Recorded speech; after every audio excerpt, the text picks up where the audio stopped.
Truffaut is wonderful to work with. He's really amazing.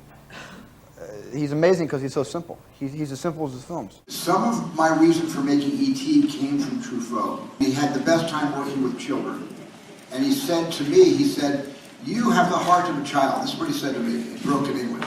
He said, you have the heart of a child.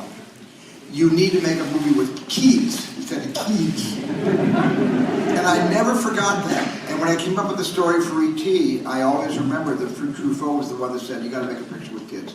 I thought I was going to be a very, very complicated man who had spoken down to the cinema to make these rather, tender, romantic, light, wonderful films about the human persona. And instead, he was exactly like his movies.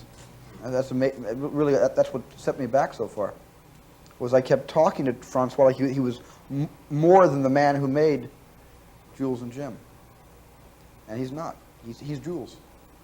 He's a fantastic guy. He really is. He loves movies more than anybody I've ever met in my life. You can take all this new Hollywood bullshit and get all of us guys sitting in a room together, and he puts us away. He knows more about movies than any of us ever will. One day he said, Stephen, what? And he'd bring me over and he'd show me a bunch of extras when the camera was not on them, what they were doing, picking their noses, scratching their rear ends. He said, you must capture this. I said, François, I can't capture somebody picking their nose, because Truffaut has this very devilish sense of humor. That he will pick things out in the background and fasten on them and just not leave it.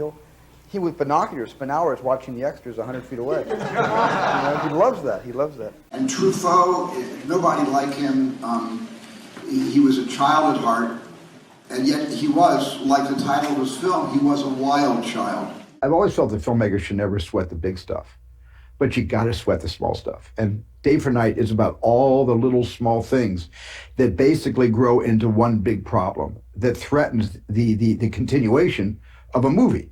And it all has to do with personalities, conflicting, and people who are interested in more than just the professional job of working on a film, but interested in their own personal lives while the film is being made. That's the conundrum about Day for Night.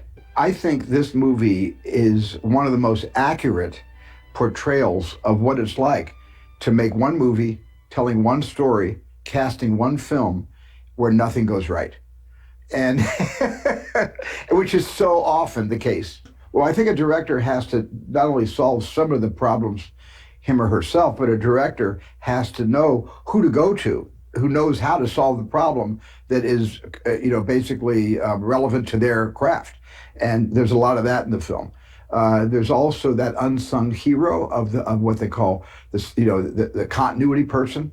In this case, the script girl, as they used to be called, because many of them were women in those days. Natalie Bai plays the continuity person, who's kind of like, in a way, the muse of the director. It really shows also what collaboration is all about. And you mentioned performances. There's some great performances in this film. Jean-Pierre Laude, who was in 400 Blows, plays often Truffaut's alter ego, and Jean-Pierre Armand, and the great Valentino Cortese, who was so good in Thieves Highway by Jules Dassin. Amazing in that film as well. Well, he's certainly creating a safe place where he doesn't humiliate or shame anyone for going up on their dialogue. And that great scene where Valentina cannot remember a single line. That happens to all of us, which is hysterically funny, but it's also painfully accurate. But the scene that I always go back to is how hard it is to work with animals in movies. Trying to get the cat to drink the milk, trying to get the cat to drink the milk, trying to get the cat to drink the milk, trying to get the cat to drink the milk.